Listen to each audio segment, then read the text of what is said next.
Bonjour et bienvenue à ce nouvel épisode de JCP avec une revue hebdomadaire de l'actualité socio-économique. Alors voici le programme de cette semaine.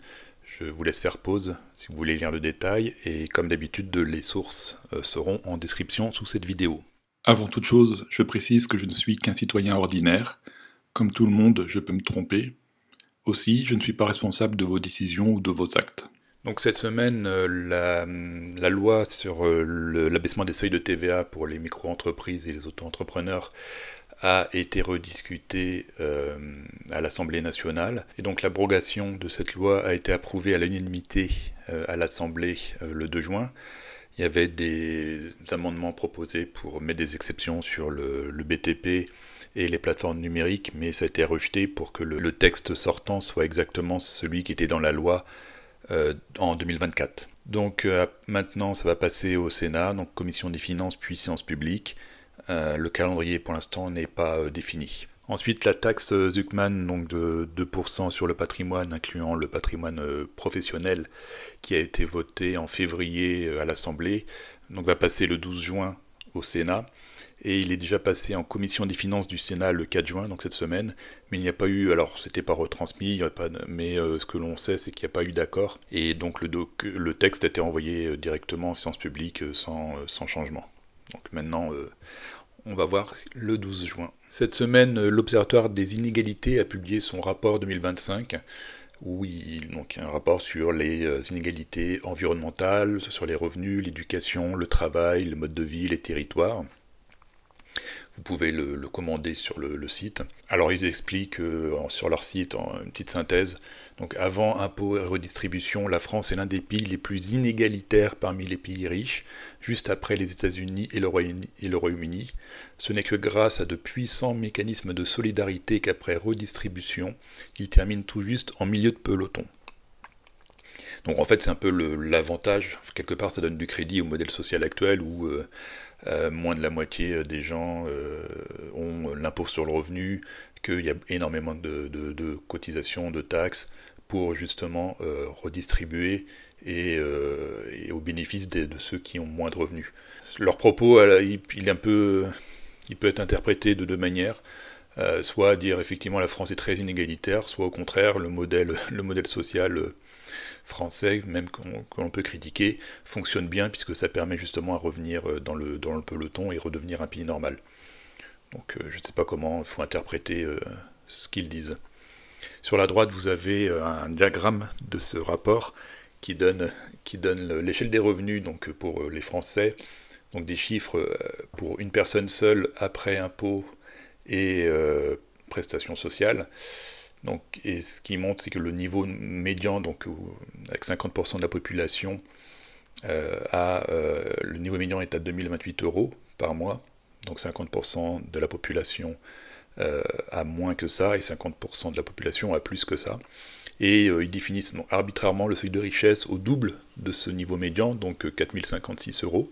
Ce qui veut dire que donc, pour cet observatoire, donc à partir de 4000 euros par mois, vous êtes catégorisé comme riche. Donc après impôt toujours, ce qui, d'après leur diagramme, c'est entre 5 et 10% de la population qui est donc riche en France, d'après leurs critères.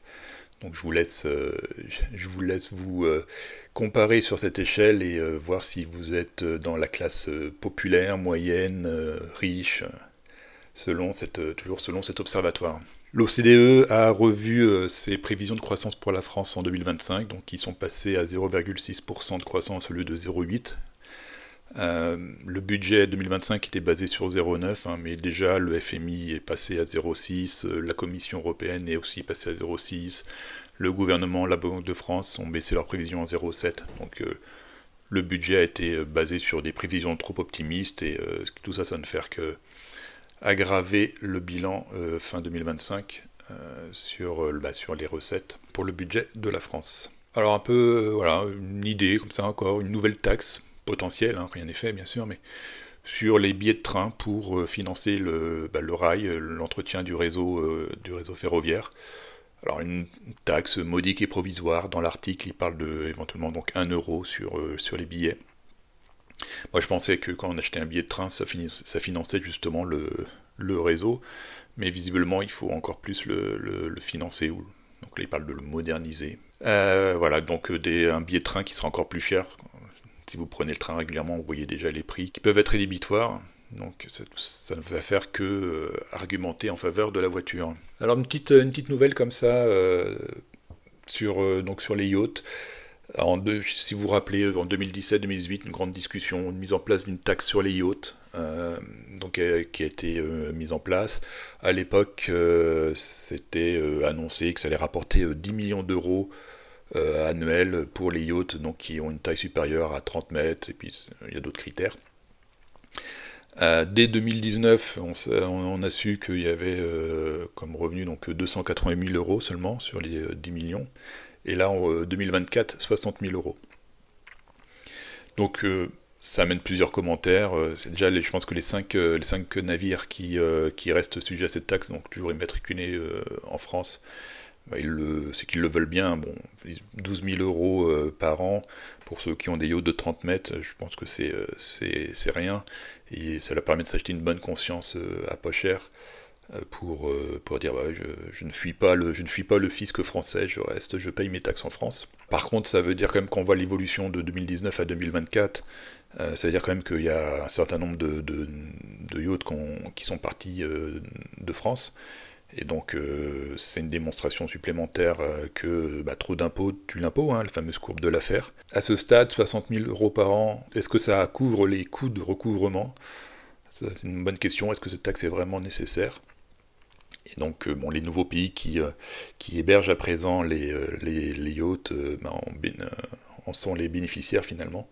Alors après, avec le recul, on peut se demander si lorsque la taxe a été discutée en 2017-18, c'était pas déjà voulu qu'elle soit inutile et que de fait elle ne rapporte rien, mais c'était juste de l'affichage pour faire plaisir à ceux qui la réclamaient, sachant qu'en fait personne n'allait la payer, quoi.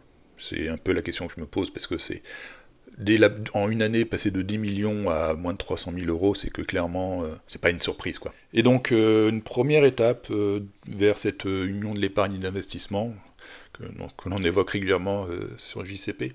Cette semaine, donc, un label qui s'appelle Finance Europe a été défini entre plusieurs pays européens, donc, dont la France, bien entendu, pour des produits d'épargne qui répondent à un certain nombre de critères. Donc ce sont des produits d'épargne d'investissement européens. Il faut que 70% de ce produit soit investi en Europe, prioritairement en actions, donc auprès de sociétés européennes, que les fonds soient bloqués 5 ans, que le capital ne soit pas garanti et qu'il y ait un avantage fiscal associé. Donc une incitation à l'investissement en Europe, pourquoi pas. Donc des produits auront ce label.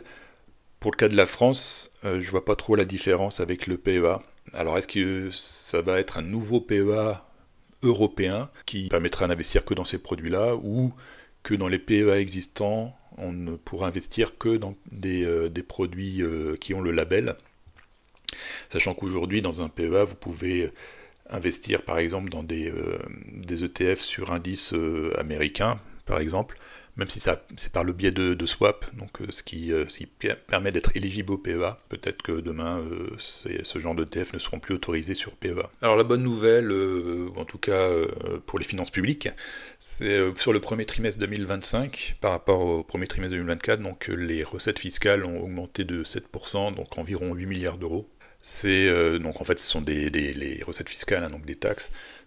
C'est dû notamment à la fin du bouclier tarifaire, donc notamment sur le gaz et l'électricité, également grâce à une petite reprise de la consommation, mais aussi les hausses de taux, notamment les droits de mutation lorsque vous achetez un appartement, donc les fameux frais de notaire, ou la taxe foncière qui a augmenté dans beaucoup de villes. Et sur le budget 2026 qui se prépare, donc un petit article qui montrait que les ministères ne se sentaient toujours pas concernés ou responsables, puisqu'ils ont fait une première proposition auprès de Matignon, qui aboutissait à une demande d'augmentation de leur crédit de 8% et 20 000 emplois publics supplémentaires, alors que la ligne directrice, c'est de faire des économies de 40 milliards. Alors est-ce que c'était du bluff venant des ministères pour montrer qu'ils sont importants, qu'ils ont besoin d'argent et que c'est nécessaire d'augmenter leur budget ? Probablement. Et en même temps, si l'information est devenue publique, c'est que donc Matignon a fuité en quelque sorte, ou en tout cas a rendu public cette information pour mettre la pression sur les ministres, en disant que voilà, vous voyez, Matignon, on est vigilant et ce sont les ministres qui jouent pas le jeu. Sachant que donc la semaine qui vient, là, à partir du 9 juin, des négociations, en tout cas les ministères vont remettre une nouvelle copie à Bercy et les discussions vont reprendre. Et sur ce budget 2026 toujours, alors durant la semaine, il y a eu beaucoup d'interventions dans les médias, mais finalement pour rien dire, donc clairement du bruit de fond. Déjà donc pour rappel, hein, le Premier ministre doit faire ses annonces d'ensemble d'un début juillet, la première quinzaine de juillet, et entre-temps on a quand même des petits ballons d'essai, des pistes qui sont jetées comme ça pour commentaires et probablement pour voir les réactions. Alors jusque-là on a parlé donc de la TVA sociale, on a parlé de la baisse des crédits d'impôt, de notamment l'aide à la personne, voire le crédit impôt recherche pour les entreprises, la baisse des abattements pour les retraites. Et cette semaine, donc une nouvelle piste comme ça jetée, c'était l'année blanche, donc l'année où rien n'augmente, ni recettes ni dépenses. Donc voilà, c'est forcément, il y a eu tout le monde y allait de son commentaire et de son avis. En même temps, on avait donc les ministres qui venaient dans les médias pour toujours sortir un peu les mêmes éléments de langage. Hein. Donc Astrid Panosyan-Bouvet, le travail doit financer les risques associés au travail. Donc, toujours dans ce sujet un peu TVA social. Le gouverneur de la Banque de France, donc François Villeroy de Galhau, qui parle qu'il faut stabiliser les dépenses. Il ne dit pas qu'il faut les baisser, hein, il dit juste qu'il faut stabiliser les dépenses. Donc, ce qui a fait un peu référence à cette notion d'année blanche. Éric Lombard, donc ministre des Finances, qui dit qu'il n'y aura pas de hausse d'impôts d'ensemble. Donc il précise bien d'ensemble.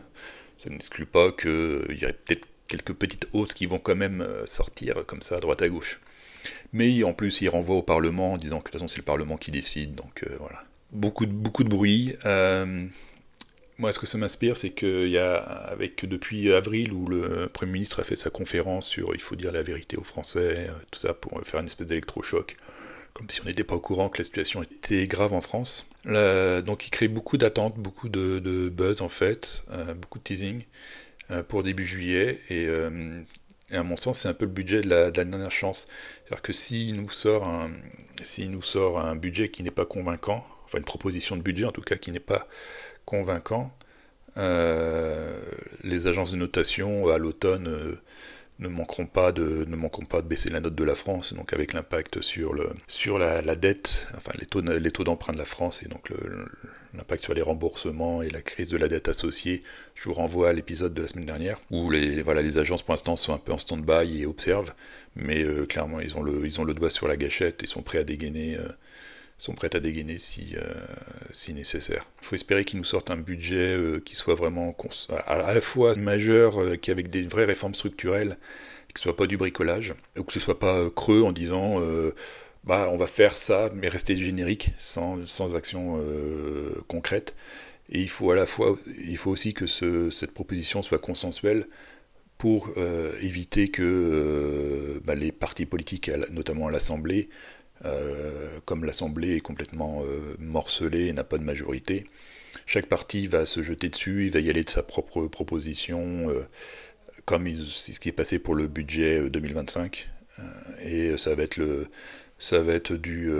liste à la Prévert d'idées saugrenues, et au final on va avoir des augmentations, pas de baisse de dépenses, augmentation de recettes, d'impôts. Ce sera clairement un échec si on arrive à cette situation. Donc je pense que dès le mois de juillet, si le Premier ministre il nous sort un budget qui ne tient pas, je pense qu'il pourra démissionner, ce sera dans l'intérêt du pays, et de relancer sur une vraie dynamique avec quelqu'un qui serait capable de prendre les bonnes décisions et d'arriver à un consensus. Pour l'heure, ça va être un passage en force au 49.3 à l'Assemblée. On risque d'aller dans ce cas-là à une motion de censure, chute du gouvernement, mais tout ça se passera qu'à l'automne, donc ce sera encore comme l'année dernière, ce sera tard, et on va se retrouver avec un budget bricolé à la dernière minute pour tenir. Voilà, mais on n'a pas fini d'en parler.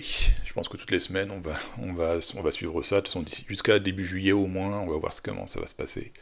et vivement les annonces. Et dernier point, donc la situation mensuelle budgétaire publiée par le ministère de l'économie, donc c'est un petit document de 3-4 pages qui sort tous les mois, en début de mois. Donc là, ils viennent de sortir celui du mois d'avril, donc début juin, qui donne donc l'état des recettes et des dépenses au niveau de l'État, donc l'État central, hors collectivité locale et sécurité sociale. Et donc je vous mets là la courbe du déficit mois par mois. Donc il faut voir ça un peu comme une tendance, parce que d'un mois à l'autre, il y a toujours un peu de jeu d'écriture, il peut y avoir un peu d'avance, un peu de retard, enfin voilà, donc il faut voir ça comme une tendance, sachant qu'en plus, il y a eu le logiciel là, Chorus qui compile tout ça, qui était en travaux pendant une semaine, là, fin avril. Alors je sais, c'est pas clair si c'est fin avril 24 ou 25, mais en tout cas la comparaison avril 24 et 25 n'est pas 100% pertinente. Donc, ce qui peut aussi expliquer là l'écart que l'on voit entre moins 70 et moins 90. Toujours est-il que fin avril 25, là, il annonce, on est à moins 70 milliards de déficit. On va suivre ça tous les mois et on va voir ce que ça va donner d'ici la fin de l'année. C'est tout pour cette fois, je vous dis à bientôt pour un nouvel épisode de JCP.